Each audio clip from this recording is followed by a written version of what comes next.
Сәлем баршаңызға. Бүгін оливье салатын жасаймыз. Видеоны қарамастан бұрын каналға тіркеліп, қоңыраушаны баса кетіңіз және маңызды сәттерді жіберіп алмас үшін видеоны соңына дейін қараңыз.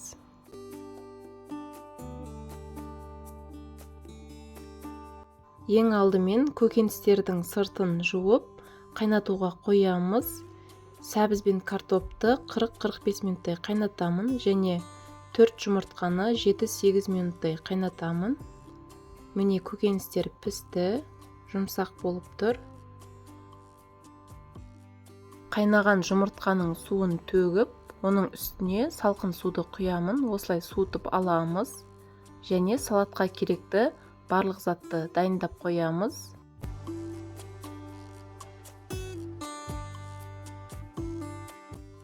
Көкөністерді қабығымен осылай пісіріп аламыз, сонда шашылып кетпейді және өз дәруменін өзінде сақтайды.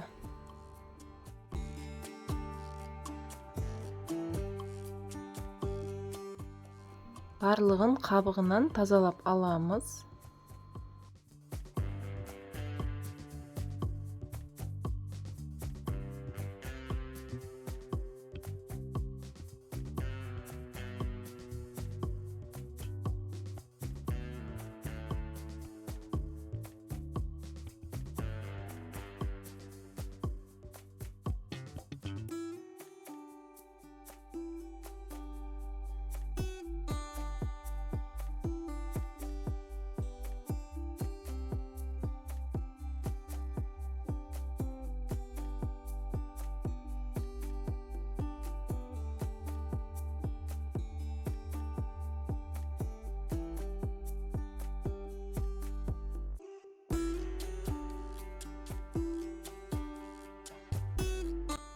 Енді салатқа керекті барлық ингредиентті осылай 4 бүрішті барлығын бірдей пішінде етіп турап аламыз.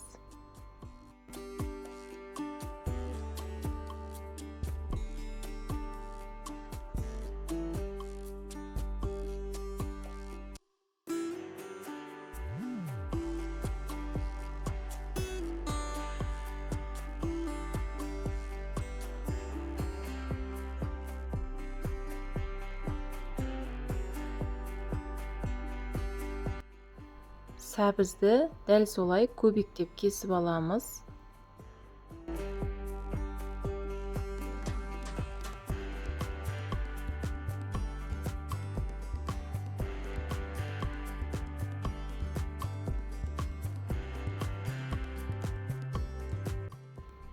Салатқа тұздалған қиярды немесе маринадталған қиярды алуға болады.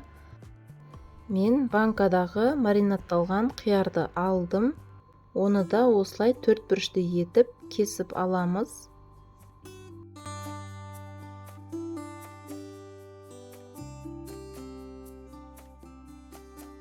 $300 грамм шұжықты алып, оны да турап аламыз.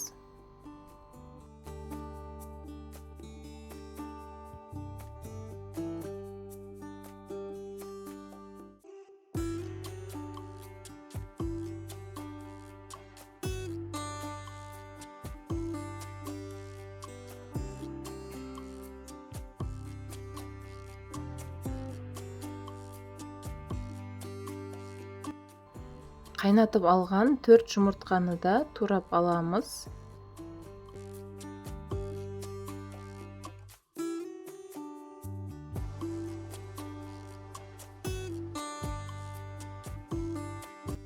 Және банкадағы жасыл горохты саламыз. Мен алдын ала суын төгіп дайындап қойдым. Және дәміне қарай азырақ қара бұрыштан саламын. Егер салатты сіз қазір дастарханға ұсынбайтын болсаңыз, тоңазытқышта осылай сақтауға болады, сонда ұзақ сақтай аламыз. Дәміне қарай шым-шым тұз салуға болады.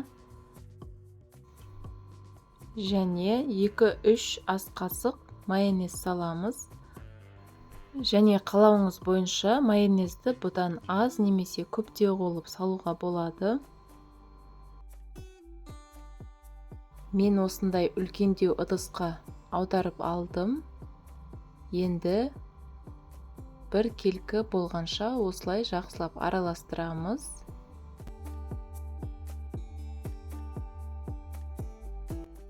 Осымен салатымыз дайын. Оны тәрелкеге салып, ұсына беруге болады. Қалауыңыз бойынша шұжықтың орнына қайнатылған етті қосуға болады.